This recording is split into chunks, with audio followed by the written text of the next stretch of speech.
Hello दोस्तों, तो आपका स्वागत है मेरे चैनल पर।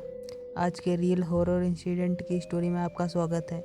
चलिए डायरेक्ट स्टोरी पर आते हैं। ये कहानी है माया की, जो आज से करीब 40 साल पीछे वाले समय में हमें जाने को मजबूर करती है।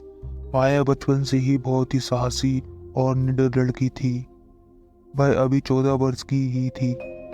जो भी उसे देखता वो यही कहता कि अभी तो ये कितनी छोटी है, फिर भी इतनी साहसी है।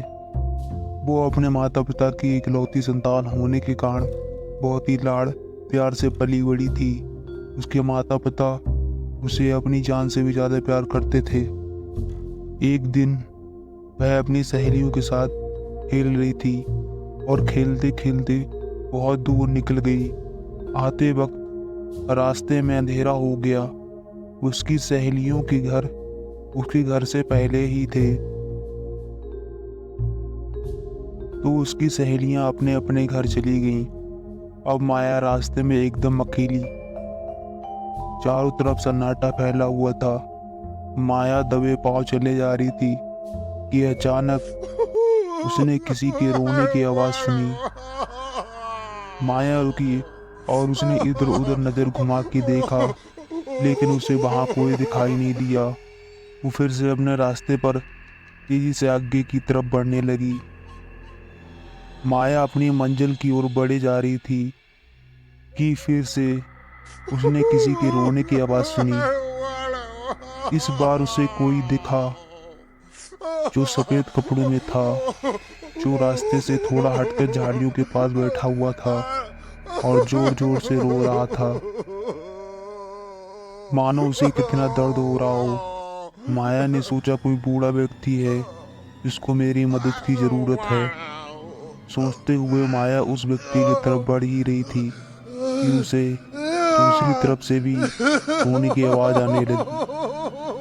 अब माया वहां देखने लगी जहां बूढ़ा व्यक्ति उसे बैठा दिखाई दे रहा था, लेकिन ये क्या, अब वहां कोई नहीं था।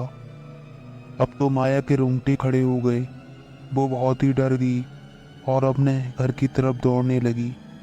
तभी उसकी कानों में आवाज आई, कहाँ भाग रही है तू, मेरी मदद तो करके जा। इतना कहकर वो आवाज जोर जोर से खौफनाक हंसी हंसने लगी।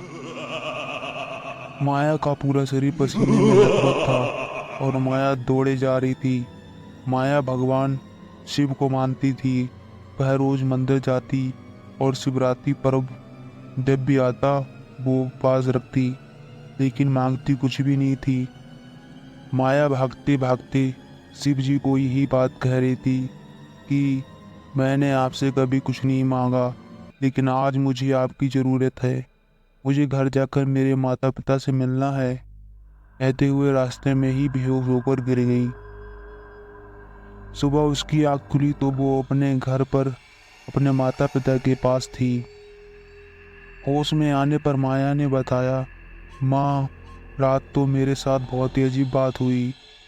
और रात की सारी बात माया ने अपनी माँ को बताई और पूछा, मुझे यहाँ कौन लाया माँ? तो माँ ने बताया कि एक सज्जन, जिनकी लंबी दाढ़ी और लंबे लंबे बाल थे, वही तुम्हें यहाँ छोड़ कर गए। जब वो सज्जन तुम्हें घर लाए उस वक्त तुम बेहोश थी। उन्होंने बताया कि मैंने बच्ची की चीख उन्होंने बताया कि मैंने बच्ची के चीखने की आवाज़ सुनी थी। जब मैं बच्ची के पास पहुंचा तो देखा ये बेहोश थी। फिर वो तुम्हें घर लेकर आए और कहा आगे से अपना ध्यान रखना, इतनी देर रात को आगे से ये बाहर ना जाए। इतना कहकर वो सज्जन चले गए। उसके बाद वो सज्जन आज तक वहां कभी नहीं दिखाई दिए। माया सोच रही थी आखिर वो कौन थे। तो दोस्तों, क्या आप बता सकते हैं कि वो सज्जन कौन थे? अपने राय हमें कमेंट में ज़रूर बताएं। तो दोस्तों, मुझे ऐसा लगता है कि वो सज्जन शिव जी ही थे, क्योंकि वो लड़की उन्हीं की आराधना करती थी, तो भगवान ने उसे बचाया उस दिन। चलिए दोस्तों, अगर आपको स्टोरी अच्छी लगी हो तो लाइक करें और सब्सक्राइब करें।